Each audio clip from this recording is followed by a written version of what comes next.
autismo. E a doutora Rubielli está aqui com a gente, nos ajudando com esse tema. A Lades, ela mandou uma pergunta dizendo que a sobrinha dela se esconde, é muito quietinha, fala atrapalhada, tem 9 anos. Aí dá para começar a pensar no autismo, talvez? Então, é aí que mora o perigo, assim, e a confusão de uma maneira geral, assim. Para eu pensar numa criança ou um adulto que seja autista, eu preciso pensar num conjunto de sintomas, né? Então, não é uma característica que vai me diagnosticar como tal. Isso em todas as patologias, né? Mas no autismo, como está em voga e as pessoas têm falado muito sobre isso, muitas vezes a criança um pouco mais tímida, ela é dita ou pensa, né? Se pensa que é. Mas eu tenho que ter um conjunto de sintomas significativos que venha trazer prejuízo para essa criança.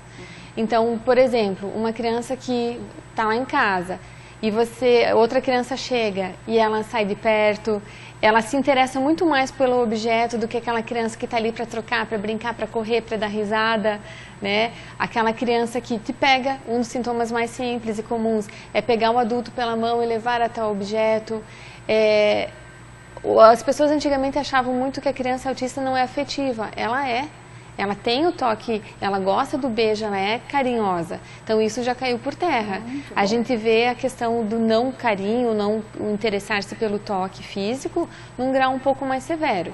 Mas que é o que acredito que mais confunde é o nível leve, e que elas são sim afetivas, carinhosas, jogam beijo, né? Mas essa questão da timidez, cuidado, assim, ela pode não ser timidez, associada a outros sintomas. Por isso que nós, enquanto pais, a gente não pode... É importante o olhar de um avaliador, de uma pessoa que é especialista na área, para poder pensar nisso, assim. Existem muitos sintomas associados. E se você pegar um número de 10 crianças autistas da mesma faixa etária, você vai ver que um sintoma é diferente do outro, um tem mais intensidade nas alterações sensoriais, outro mais nas alterações motoras, que a gente chama de estereotipias. Tem criança do espectro autista que não tem estereotipia motora. O que é estereotipia motora? Alterações que se repetem com frequência. O mais comum é o flapping, que é o mais comum, mas eu tenho alterações motoras simples, movimentos de mãos que se repetem com frequência, principalmente quando estão felizes ou nervosos, ansiosas, esses movimentos vêm.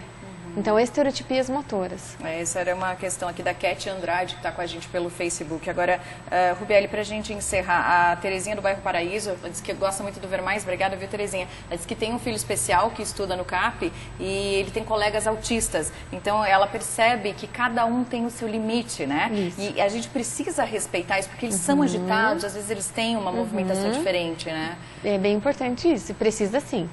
Como existem as alterações motoras, muitas vezes eles são acometidos a isso. Então, chegam num ambiente onde a luz é muito forte, o som incomoda, né? O toque, o calor, muitas vezes, porque é sensorial. O que é sensorial? Os 5 sentidos, visão, audição, paladar, tato e olfato. Então, muitas vezes ele começa a alterar o comportamento, ficar mais agitado, a partir de um cheiro, de um perfume de alguém. Então, identificar aquilo e respeitar. Às vezes a criança está lá incomodada com alguma coisa e todo mundo chega ao redor. Sim. Respeita, se afasta, deixa a criança se tranquilizar. A pessoa que está mais próxima a ela, leva ela em outro ambiente, tranquiliza e volta depois. Perfeito. Nada de ficar em cima. Ótimo. Bom, a gente tem assunto aqui para mais a tarde inteira, mas infelizmente nosso tempo está acabando, Rubielli. Muito obrigada pela